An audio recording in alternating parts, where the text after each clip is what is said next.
December 17th, 1944. Outside Bastogne, Belgium. The snow falls in thick, silent sheets over a battlefield that's gone quiet. Too quiet.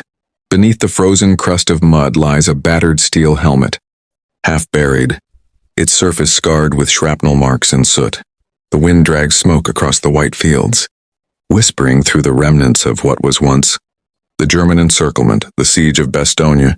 A soldier's boot crunches nearby. It's part of a U.S. Army patrol from the 101st Airborne. Their breath fogs in the sea air as they move cautiously through the ruins of a shell-shattered crossroads village. One trooper kneels, brushes the dirt aside, and lifts the helmet. The inside still carries a faint outline, the sweat mark, imprint of the man who wore it, a man who didn't make it out. To most, it's just another relic, but to a trained eye, it's a fragment of a story, a conversation between man, metal, and destiny. The dent tells of the blast pressure, the rust of time, the insignia faint beneath the grime revealing a name, Gefreiter K. Meissner, 305th 2nd Volksgrenadier Division. That name once belonged to a 19-year-old conscript from Hamburg, a factory worker who was pulled into uniform during the desperate months of Hitler's final offensive. His division marched into the Ardennes with outdated rifles and thin wool coats, convinced they'd turn the tide of war. Most didn't come back.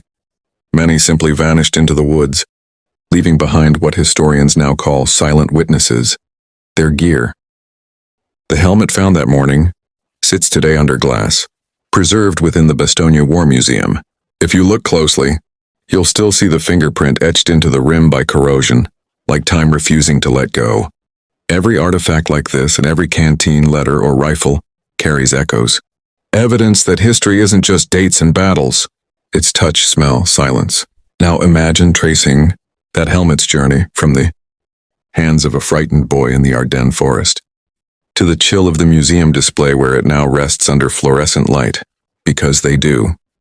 In their silence lies everything the war tried to erase. March 1945, Dresden, Germany.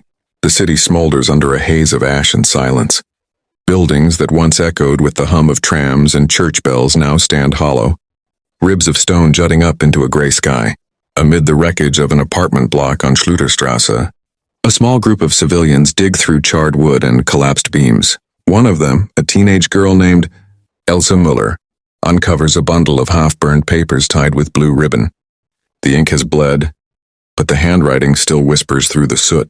When historians found those same letters decades later, they revealed something extraordinary.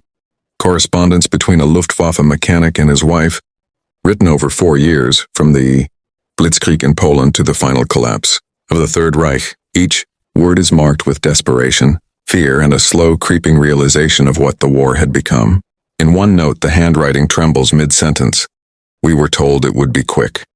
They said we'd march home by Christmas. But now the cold eats through our boots, and the wounded never stop coming. Between the lines lies the fracture of faith. A man raised in propaganda, now watching it dissolve in frontline blood and smoke. Elsa, unaware of the weight she held, hid the letters beneath the floorboards of her rebuilt apartment after the war. They were rediscovered only when the building was demolished in the 1980s, perfectly pressed under decades of dust and silence. Today they rest under museum glass beside ration coupons, rusted cutlery, and a child's wooden toy.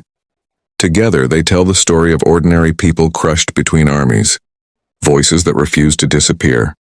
What makes these artifacts powerful isn't just survival, it's what they chose to save. Love, doubt, hunger, moments no government wanted remembered. But one letter ends strangely.